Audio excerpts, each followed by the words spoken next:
Hello, Chicago. Sweet home, Chicago. Please have a seat. Thank you, Punihi, for that outstanding introduction. President and Mrs. Bush, President and Secretary Clinton, thank you for being with us today and for your devotion to our country. And President and Dr. Biden, thank you for your steadfast partnership for 8 years. Joe, we started as running mates and ended as family. And we would not be here without you. And we are grateful.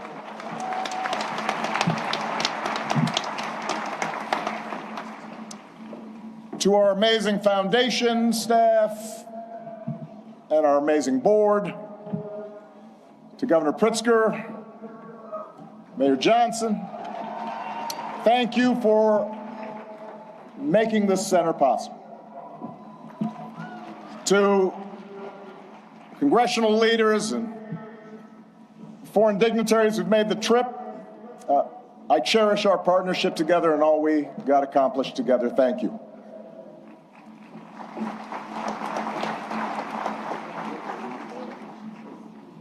To Michelle, she did me wrong. She wouldn't let me see her speech. She knew she was going to mess me up, and she did it anyway.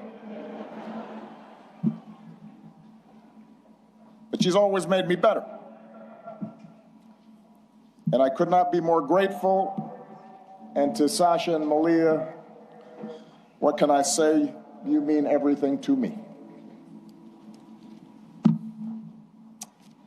More than 40 years ago, on a late summer afternoon in 1985, I arrived here in Chicago, entering the city through the very spot where this center now stands. I can still picture myself heading down what was then Cornell Drive in a janky used car that I'd bought in New York, with all my worldly possessions stuffed in the trunk and the back seat, so I really couldn't see out of the rearview mirror, and I was a safety hazard. And I was 23 years old. I'd just been hired by a group of churches on the South Side to help organize a part of the city that had been battered by steel plant closings and chronic neglect. And I didn't have much organizing experience. Didn't know anybody in Chicago. But I had been inspired by the civil rights movement, and I knew I wanted to make a difference. And although I wasn't sure exactly how I was going to do that, I was possessed with this abiding faith that if we could give people more of a say in the forces that govern their lives, if we could bridge some of the differences that drove us apart, then we could build an America where everyone counts and everyone has a fair shot and everyone belongs. Even a mixed-race kid with a weird backstory and a name nobody could pronounce.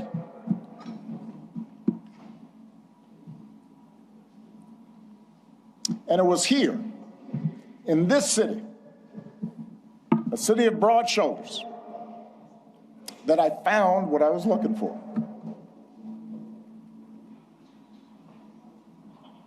Day by day, block by block, I got to know the people who lived here, their hopes, their dreams, their tragedies and their triumphs.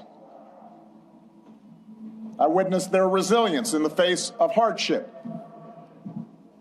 and the quiet heroism of a single mom raising her kids and sending them to college on a secretary's salary, or the priest electing to stay in the city and open his doors to at-risk youth, even as most of his flock had fled to the suburbs. I learned that leadership has less to do with titles or rank or chasing attention than with helping others find their voice, reaching their potential, and sitting around people's kitchen tables or on their back porches, spending time in church basements, in barbershops. I was reminded that everyone has a story to tell if you just care to listen. Sacred stories, full of courage and humor and grace, and that each of those stories in some way connected to my own. In other words, I found my purpose here, and I fortified my faith here, and I found my community here, friendships that would last a lifetime. And I found a girl from the South Side who has been my greatest blessing. Michelle and I, our wedding reception was over at South Shore Cultural Center. You could walk from here. Our daughters were born right down the street. This is where we bought our first home. This is where our kids took their first steps. This is where I launched my candidacy for the Illinois State Senate over at the Ramada Inn on Lakeshore Drive, serving pretzels and soda, embarking on the path that ultimately and improbably led to this day. So, for me, this center could not be any place else. It's an expression of thanks, an acknowledgement that so much of what I hold most dear I owe to the people of this city and the people of these surrounding neighborhoods.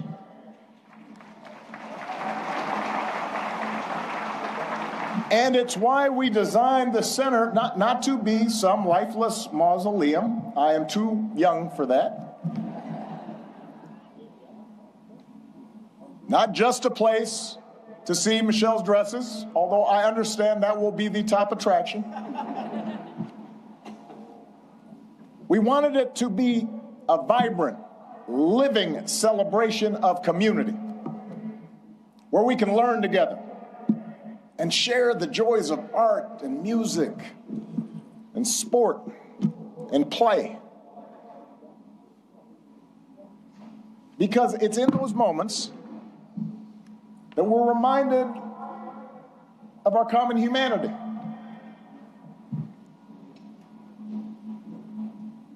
And strengthen the bonds of trust that not only make our lives richer, but make our democracy stronger. Now, we also wanted this center to be a celebration of the extraordinary public servants, many of whom are here today, that made this journey possible. Some of you helped get me elected. Some of you I had to talk into joining my administration. Some of you were seasoned veterans who helped show a rookie president the ropes. But a lot of you were younger than I was when I first drove into this city. And we're all a bit older now. Many of you have children of your own, even grandchildren. But the passage of time has only deepened my admiration for your talent and your dedication and your skill. It's only deepened my gratitude for how much you and your families sacrificed to make this country better. So when you visit this center today or in days to come, I hope you see yourselves and your hard work reflected in every exhibit. And I hope you take pride in what we accomplished together. You made that happen.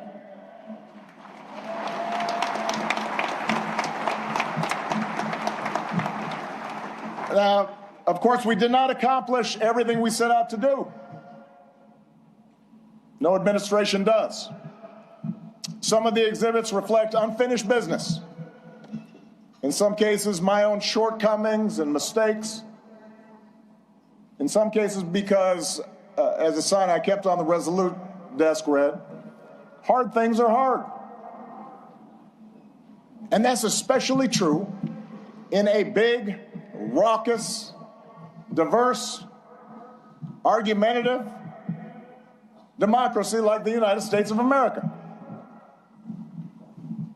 Everybody's got an opinion. And that means getting stuff done involves reconciling the demands of a couple of 100 million people. Democracy can be frustrating. It can be slow. It can be inefficient. And yet, more than anything, I hope this center will serve as an affirmation of just how special, how precious our democracy truly is, and remind us what we can achieve when we embrace our shared responsibilities as citizens.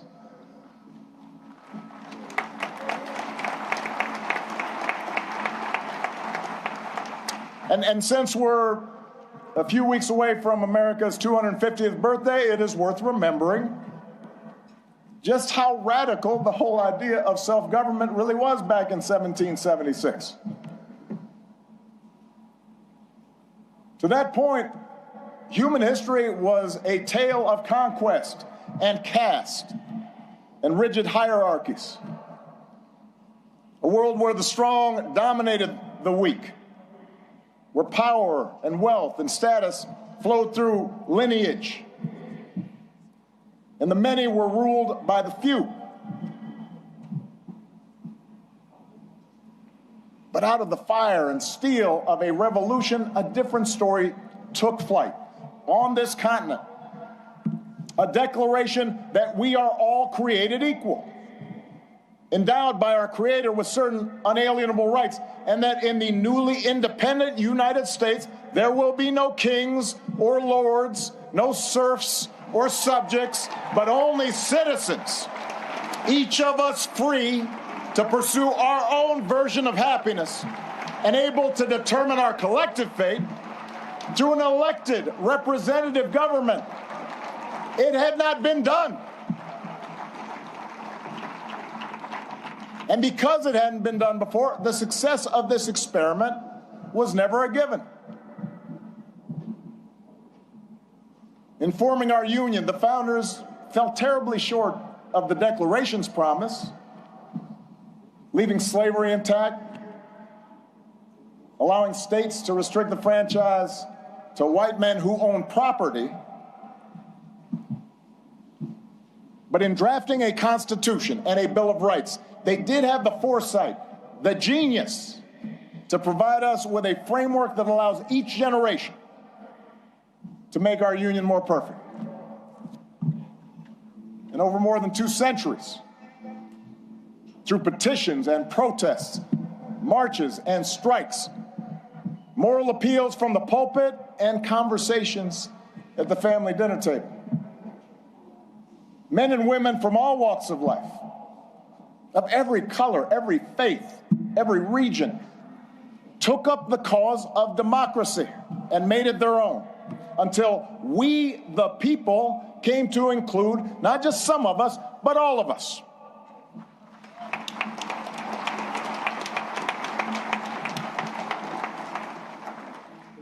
And that's why the story we tell in this building begins not with Michelle's origins or my origins, but with our nation's, with the founding era print of the Declaration of Independence, and a pen and ink stand used by Frederick Douglass. Lincoln's Bible, and a pamphlet by Ida B. Wells, suffragist buttons, and a hard hat worn by FDR's Labor Secretary, Francis Perkins.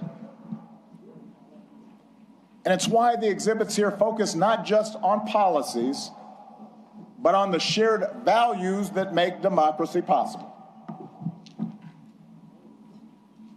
A belief in the intrinsic dignity and worth of all people, and that no one is above the law or beneath its protection. A belief in checks and balances in our government and an accountability that comes with it, an independent judiciary and a robust free press. A belief that our military and law enforcement owe allegiance not to any president or political party, but to the people and our Constitution. A belief in the peaceful transfer of power after the people have spoken in fair and free elections, recognizing that in a large, complicated society like ours, no group or faction gets its way 100% of the time. And a belief that qualities of character, honesty, integrity, kindness, compassion, a sense of duty, and honor, those things matter in our public dealings, just as they do in our private lives. These are not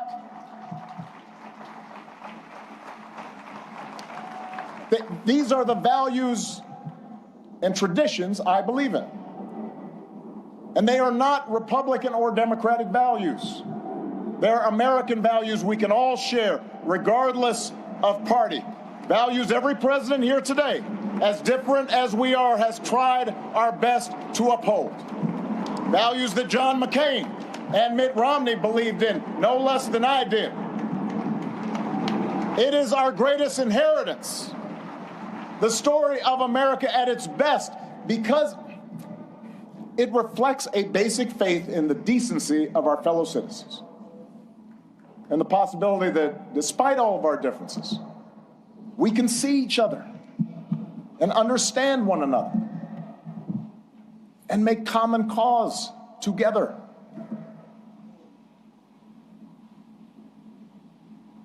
That's what I hope every visitor to this center takes away from their experience.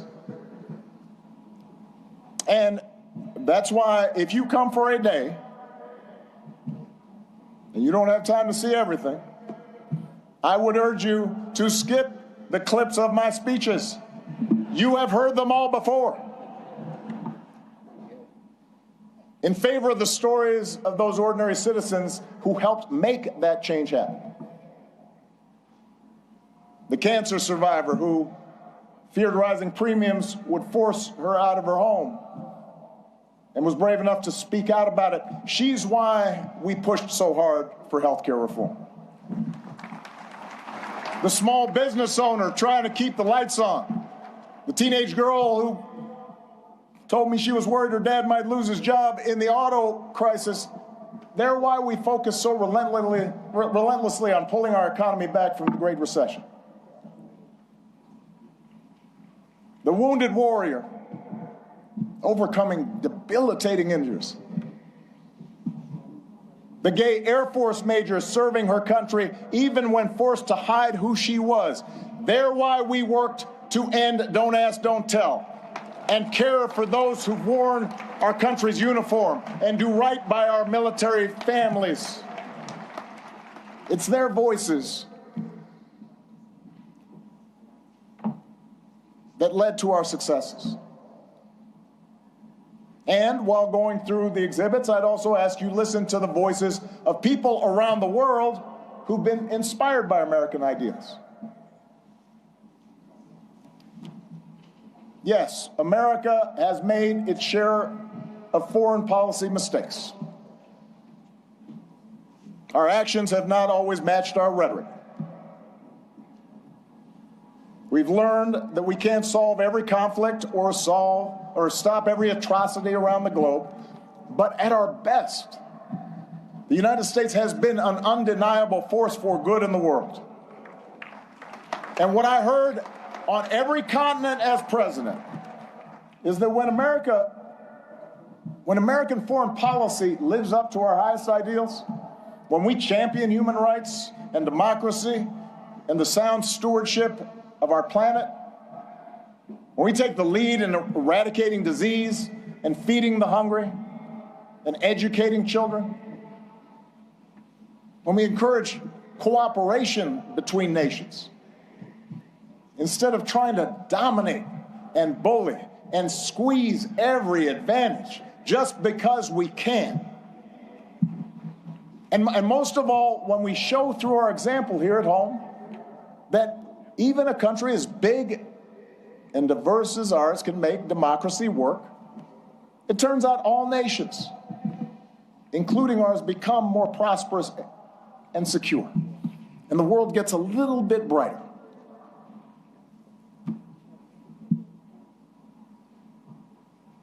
I recognize it's been almost a decade since I left office. In that time, we have lived through more war and a terrible pandemic, economic disruptions, mass protests, backlash against mass protests, political conflicts that have shaken the very foundation of our democracy. We've witnessed a technological revolution that promises remarkable discoveries, could revolutionize medicine, but is also accelerating inequality,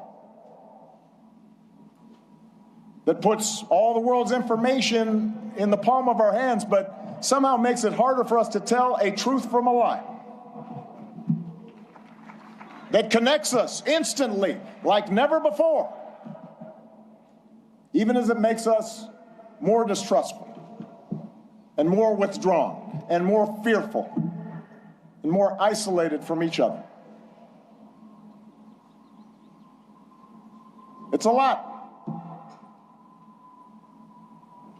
For millions of people in this country and around the world, the future feels uncertain, the ground unstable beneath our feet. And as algorithms keep feeding us a steady stream of distraction and outrage, as only the loudest, most extreme voices get attention, fanning our prejudices, appealing to our basest, most tribal instincts, it's tempting to give in to cynicism and even despair, to stop trying. We start thinking that appeals to democracy and civic participation are corny and old-fashioned and boring and naive. That the very idea of working on behalf of the common good is a sucker's bet. And that in order for us to win, somebody else has got to lose. I get it. I am not immune to anger or doubt. But I do know this. When we lose faith in each other, when we stop believing that voting matters, that citizenship matters, that our collective voices matter, that how we treat each other no longer matters, then we give away our power to decide our own futures. We open the door to the most ruthless, or the most careless, or the most fearful among us, who see some groups and some people as more equal than others, and see government as nothing more than a way to divvy up the spoils and punish enemies and keep those who are different in their place.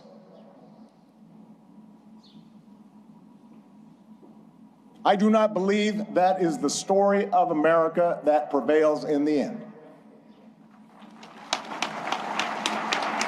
I don't believe it because for us to give up, for us to give in now, after all this country's been through, to cynicism and division would be a betrayal of our founding ideas,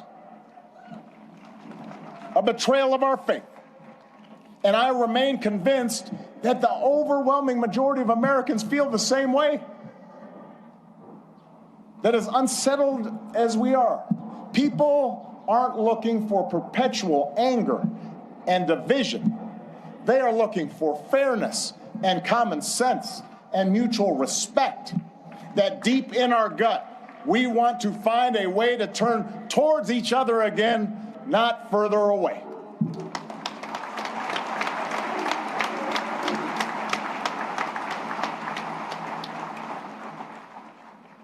I believe this because I've seen it all across our country. In cities that have worked together to reclaim their streets from crime, in rural communities that have rebuilt their economy, in businesses that are finding new ways to make housing affordable, in those ordinary people in the Twin Cities who brave frigid temperatures, risk their own safety, standing shoulder to shoulder to look out for their neighbors and sometimes look out for strangers because they knew that was the right thing to do. I've seen it.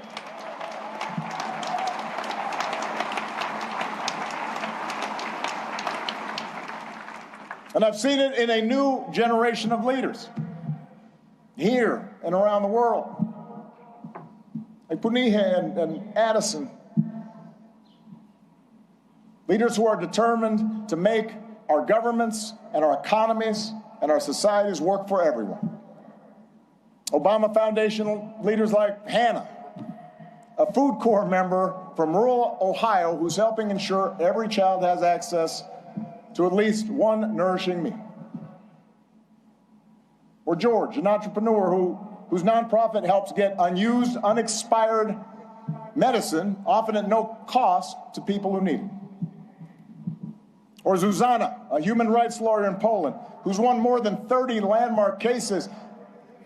There are thousands, tens of thousands, hundreds of thousands of these young people out there making a difference right now. And this center is devoted to lifting up their stories, giving them the tools and support they need to expand their impact. For while our work is nonpartisan, we are not values neutral. We have a point of view.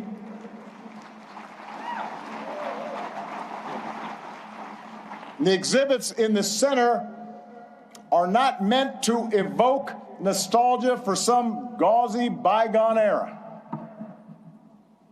some unattainable past that we can dream about and say, oh, we miss you, Barack. They're meant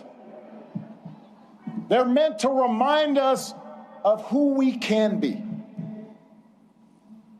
to remind us of what's possible, so we can forge ahead, clear-eyed and confident, and do the work that still needs to be done.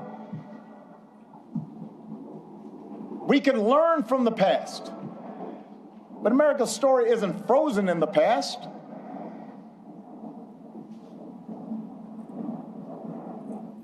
It has chapters yet to be written, not by one person or a few people, not by Barack and Michelle, or anybody with a fancy title or a high office, but by all of us. You know, one of the things a lot of presidential libraries now have in common is a replica of the Oval Office. And if you take a peek at the one inside this building, you will see some objects that carried some special meaning for me during the time that I was in office. There's a program that a friend from the South Side gave me that he had retrieved from the 1963 March on Washington. He was there. There's a Norman Rockwell painting of the Statue of Liberty with workers hanging on ropes, burnishing the torch she holds aloft. And on the rug, you'll read words from some of America's greatest leaders, including a quote that inspired that arch that you see right there at the south end of the plaza by Martin Puryear. The arc of the moral universe is long, but it bends towards justice. And it's a quote that was often invoked by Dr. Martin Luther King Jr., but it originally comes from a Boston minister's sermon more than 170 years ago. And at the time, the abolitionist cause seemed lost.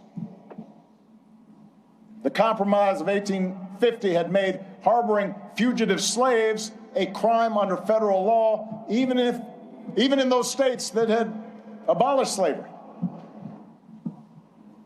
And in a case that garnered national attention, a young fugitive in Boston had been seized and tried and marched to the wharf by hundreds of armed officers, where he was summarily put on a ship bound for the South, where he would remain in shackles and chains. It was a moment of profound uncertainty and despair. A moment the minister called darker than any New England had witnessed. We do not see, Reverend Theodore Parker observed, that justice is always done on earth. Many a knave is rich, sleek, and honored, while the just man is poor, hated, and in torment. I do not pretend, the preacher said, to understand the moral universe. The arc is a long one. My eye reaches but little ways. I cannot calculate the curve and complete the figure by the experience of sight. I can divine it by conscience. But from what I see, I am sure it bends towards justice. The good Reverend was under no illusions about the perils and obstacles facing the abolitionist cause. His words offered no easy answers, no comforting assurances that he or his congregation would live to see the progress they so desperately sought. Rather, his was a declaration of faith, a defiant call, not to abandon hope or give way to fear, but to stay true to our better selves and true to one another, and to keep fighting to fulfill the promise of this nation, even in the face of cruelty and bitter disappointment, even in the face of impossible odds. It is that spirit that we open the center today. The same spirit that so many of you showed all those years ago. The same spirit that inspired generations of Americans to meet the challenges of their time.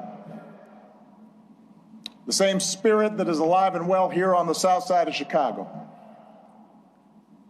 The same spirit that will see America and the world through its present trials. There is a new generation out there, ready to write the next chapter of our story.